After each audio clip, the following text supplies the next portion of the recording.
Chairman Peoples Party Bilawal Bhutto Zardari ने एक बार फिर पीडीएम को वज़ीर आला पंजाब और इमरान खान के खिलाफ अदम एतमाद की तहरीक लाने का मशवरा दे दिया। कराची में मीडिया से गुफ्तगू करते हुए चेयरमैन पीपल्स पार्टी ने कहा कि जब तक पीडीएम ने उनकी पॉलिसी अपनाई मुसलसल जीत हुई। अदम एतमाद लाना चाहते हैं तो पीपल्स पार्टी हाजिर है। बिलावल ने कहा कि हुकूमत बहुत गैर मुस्तहकम है, किसी भी वक्त इंतखाबात हो सकते हैं।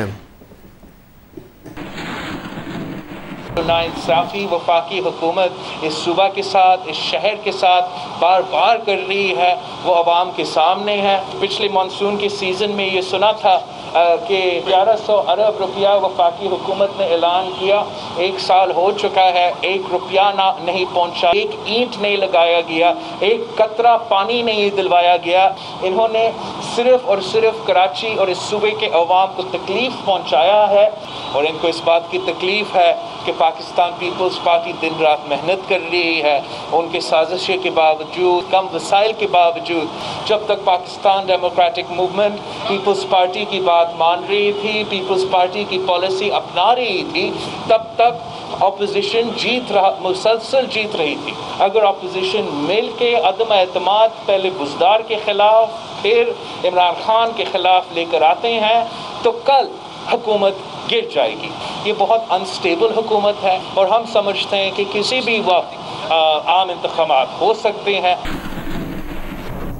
मुस्लिम लीग नून के सदर मियां शहबाज शरीफ पीडीएम के कल होने वाले इजलास से पहले मुतहर्रिक हो गए हैं। ज़राए के मुताबिक शहबाज शरीफ ने पीडीएम इजलास के सिलसिले में पार्टी कायद नवाज शरीफ से मुशावरत की है। दोनों रहनुमाओं ने हुकूमत मुखालिफ तहरीक तेज़ करने और पीडीएम को मुतहर्रिक करने पर इत्तेफाक किया है। नवाज शरीफ ने शहबाज शरीफ को पार्टी सतह पर भी लीगी रहनुमाओं को मुतहर्रिक करने की हिदायत कर दी। शहबाज शरीफ पीडीएम इजलास से कबल पार्टी रहनुमाओं का इजलास भी बुलाएंगे।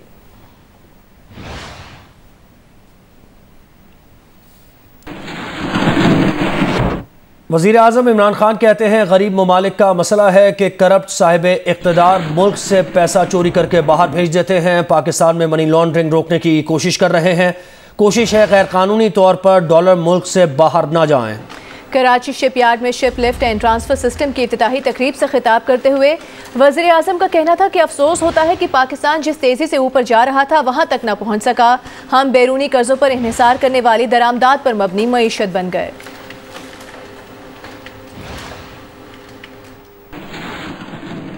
करप्ट साहिब इक़्तिदार मुल्क से पैसा चोरी करके बाहर भेज देते हैं। जो गरीब मुल्कों का मसला है वो रोकें, मनी लॉन्ड्रिंग रोकनी है। जो हम पूरी कोशिश कर रहे हैं अब कि इस मुल्क से डॉलर्स गैर कानूनी तौर पर मुल्क से बाहर ना जाएं। जब भी कोई वसाखियों के ऊपर चलता है तो उसकी अपनी जिस्मानी कुव्वत कमजोर हो जाती है। वो जिस ट्रेजेक्टरी पे पाकिस्तान ऊपर जा रहा था, बहुत अफसोस होता है कि हम उस पोटेंशियल पे नहीं पहुंच सके। हम एक आसान रास्ते पे चले गए, इम्पोर्ट लेड इकोनॉमी बन गए, डिपेंडेंसी सिंड्रोम आ गया, फॉरेन एड के ऊपर एक रिलायंस आ गई। हमने अपनी कुव्वत पहचानी नहीं। अपनी एक्सपोर्ट्स को हमने प्रमोट करना है, ओवरसीज पाकिस्तानीज को इनकरेज करना है कि वो रेमिटेंसेस बैंकिंग चैनल से भेजें, फॉरेन इन्वेस्टमेंट को अट्रैक्ट करना है हमने।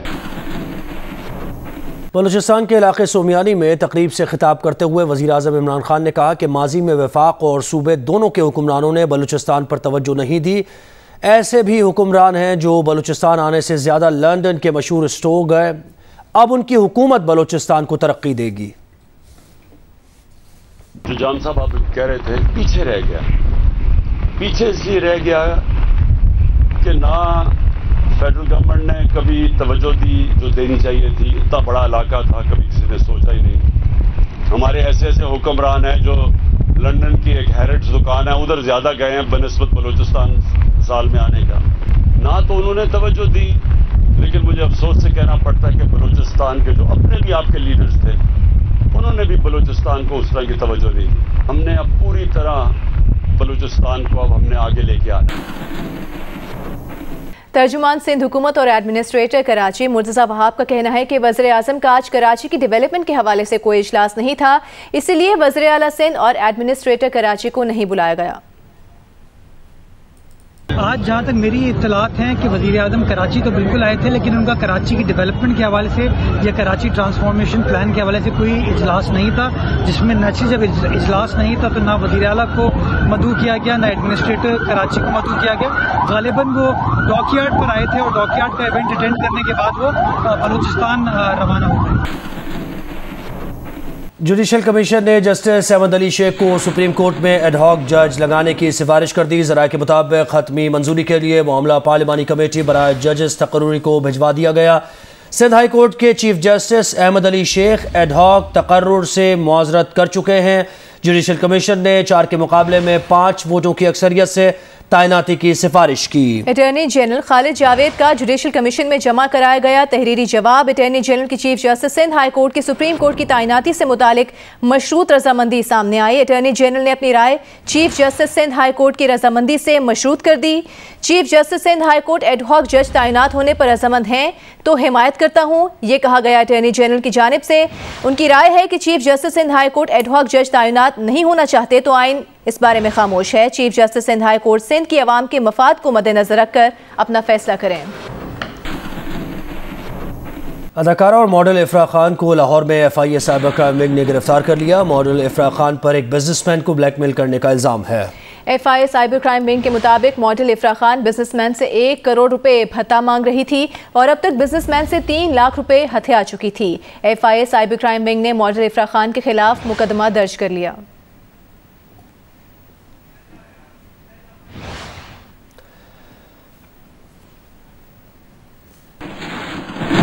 आगे बढ़ते हैं। वज़ीर दाखिला शेख रशीद कहते हैं पाकिस्तान से मकबूजा कश्मीर में कोई मुदाखलत नहीं हो रही, दहशतगर्द भेजने का कोई सबूत है तो पेश करें। भारतीय वज़ीर दाखिला का बयान जाहिर करता है कि भारत मशरक़ी और मगरबी दोनों सरहदों पर पाकिस्तान के लिए मसाइल पैदा करना चाहता है। उन्होंने कहा कि अफगान सफ़ीर तहकीकात में ताउन नहीं कर रहे, उनकी बेटी सियासी पनाह पर जर्मनी चली गई, मोबाइल फ़ोन भी नहीं दिया जा रहा। और बरतानिया में पाकिस्तानी हाई कमिश्नर मौज़म खान ने कहा है कि बरतानवी वज़ीर आज़म बोरिस जॉनसन से पाकिस्तान को रेड लिस्ट से निकालने का मसला उठाया है। नुमाइंदा जियो न्यूज़ सईद न्याजी ने ज्वाइन किया है। सईद, कहिएगा, मसला तो उठाया गया है लेकिन कब तक पाकिस्तान इस लिस्ट से निकल जाएगा, कोई उम्मीद है? जी, उन्होंने तो यही कहा, देखें हाई कमिश्नर ने यही कहा है कि ये मसला जो है, उन्होंने ये तासुब दुरुस्त नहीं है कि उन्होंने ये मसला नहीं उठाया या पाकिस्तानी हुकूमत ने नहीं उठाया। वो मुसलसल बरतानवी हुकूमत से राब्ते में हैं और उन्होंने बोरिस जॉनसन से एक हालिया मुलाकात हुई थी, उसमें भी ये मसला उठाया था। लेकिन अब यह है कि उनका ये कहना था कि ये तो बरतानवी हुकूमत की तौसीफ है, उन्हें तमाम शवाहिद फराहम कर दिए गए हैं और उम्मीद यही की जा रही है कि आइंदा जो नजरसानी होगी, जो कि उम्मीद है कि 25 अगस्त को होगी, उसमें ये कभी उम्मीद है कि पाकिस्तान को एम्बर में डाल दिया जाएगा। ठीक, 25 अगस्त को कभी उम्मीद है कि पाकिस्तान को रेड लिस्ट से निकाल दिया जाएगा। बहुत शुक्रिया आपका सईद न्याजी, आप हमें तफसीलात से आगाह कर रहे थे।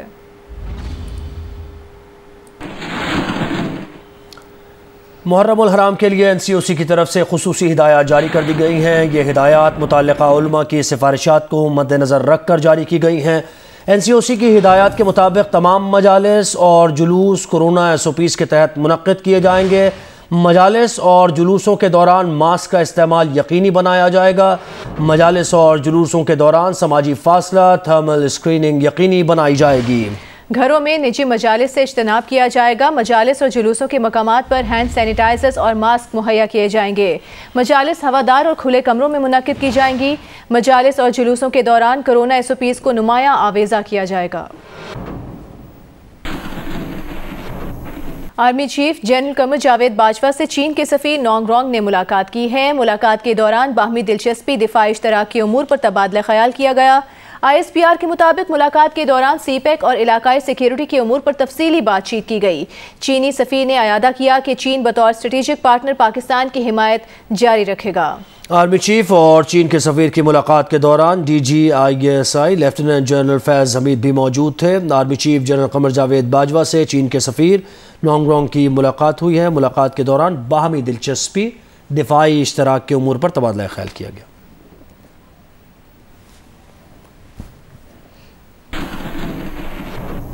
21 जुलाई से कराची के साहिल पर फंसे कार्गो जहाज हैंगटोंग को निकालने के लिए रेस्क्यू ऑपरेशन का आगाज कर दिया गया है। 3 रोज़ा ऑपरेशन शुरू होने पर जियो न्यूज़ के नुमाइंदे अली इमरान की जहाज के डेक से कवरेज, पहली बार जहाज के अंदर के मनाजिर भी सामने आ गए। इब्तदाई तौर पर साहिल समुंदर की जानिब से जहाज को समुंदर की तरफ धकेला जा रहा है और कल दूसरे मरहले में टग और बाज के जरिए खींचा जाएगा। देखिए अली इमरान सैयद की खुसूसी रिपोर्ट।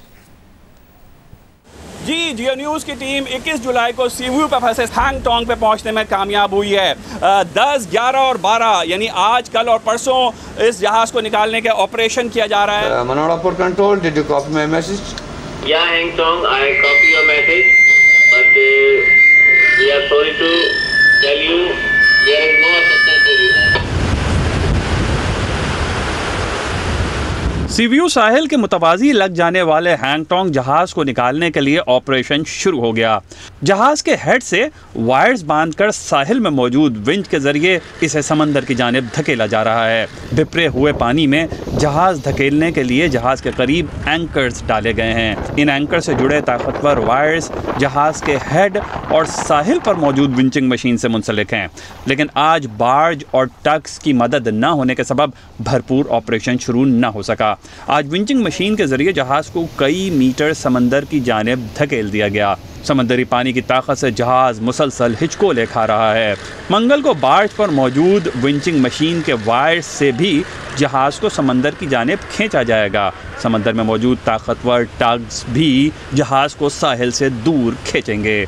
जहाज के मालिक, rescue service Aayan ship breakers और कैप्टन उमर पुरुम्मीद हैं कि ये जहाज साहिल से निकाल लिया जाएगा। 21 जुलाई को सीव्यू के साहिल पर फंसे जहाज हैंगटोंग के बारे में कायम सरकारी तहकीकाती कमेटी ने अब तक न तहकीकात मुकम्मल की हैं और न ही जहाज फंसने के जिम्मेदारों का मालूम चलाया है। कैमरामैन अल्ताफ हुसैन के साथ अली इमरान सैयद, जियो न्यूज़, कराची। भारत ने अफगान शहर मज़ार शरीफ में भी कौंसल खाना खाली कर दिया है। अमला और शहरी वापस बुला लिए। कौंसलेट अमले और मज़ार शरीफ शहर में मौजूद शहरियों को नई दिल्ली वापस लाने के लिए खुसूसी तैयारा भेजा गया। भारत गुज़िश्ता माह कंधार कौंसलेट से सिफारतकार वापस बुला चुका है। शहबाज शरीफ ने नए इस्लामी साल के आगाज़ पर उम्मत मुस्लिमा के लिए नेक तमन्नाओं का इजहार किया है। इस महीने की ख़ास फजीलत हज़रत इमाम हुसैन रज़ी अल्लाह ताला अन्हु अहले बैत की क़ुरबानी है। शहबाज शरीफ ने कहा कि मुहर्रमुल हराम हुर्मत वाले 4 इस्लामी महीनों में से एक है। पूरी दुनिया को हुर्मत वाले महीनों को आलमी जंगबंदी के अय्याम के तौर पर अपनाना चाहिए, शहबाज शरीफ ने कहा।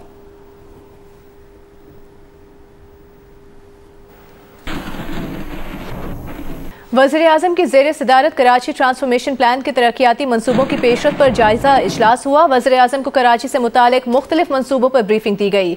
इजलास से खिताब करते हुए वज़ीर-ए-आज़म का कहना था कि कराची के शहरियों को साफ और वाफिर पानी की फराहमी जल्द अज जल्द यकीनी बनाई जाए। तकनीकी और माली तौर पर मुमकिन तरीक़े बरूए कार लाए जाएँ। मनसूबों को जल्द अज जल्द मुकम्मल किया जाए ताकि कराची के अवाम को उनके समरात मैसर आ सके। वज़ीर-ए-आज़म ने कहा कि कराची में वफाकी हुकूमत के जारी मनसूबों की जल्द तकमील अव्वलीन तरजीह है। कराची में वफाकी हुकूमत के ऐलान शुदा मनसूबों का इजरा भी अव्वलीन तरजीह है।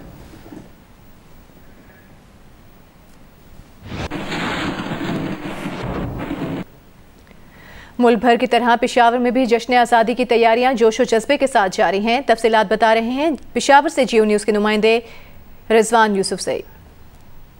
जी, मुल्क भर की तरह पेशावर के शहरी भी जो है वो अपना 74वां यौम आज़ादी मनाने की तैयारियों में मशगूल है। मैं इस वक्त आपको रिपोर्ट कर रहा हूँ पेशावर के किस्सा ख़ानी बाज़ार से, जहाँ दर्जनों से ज़ायद स्टॉल्स लगे हुए हैं जिनके ऊपर पाकिस्तानी परचम फ़रोख्त हो रहे हैं और इस तरह से 14 अगस्त की मुनासबत से कपड़े भी फ़रोख्त किए जा रहे हैं, जिसमें झंडे के तर्ज पर बनी हुई शर्ट है और ट्राउज़र है। किसी ने अपनी मोटरसाइकिल पर झंडा लगाया हुआ है तो किसी ने अपने घरों पर झंडा लगाया हुआ है। इसी तरह से गलियों को सजाने का सिलसिला भी शहर में जारी है, जिसके लिए यहाँ पर शहरी आए हैं और झंडियाँ ख़रीद रहे हैं। ना सिर्फ ये किस्सा ख़ानी बाज़ार बल्कि इसी तरह से शहर के दीगर इलाकों के अंदर और दीगर बाज़ारों के अंदर जो है वो पाकिस्तानी परचम फ़रोख्त हो रहे हैं।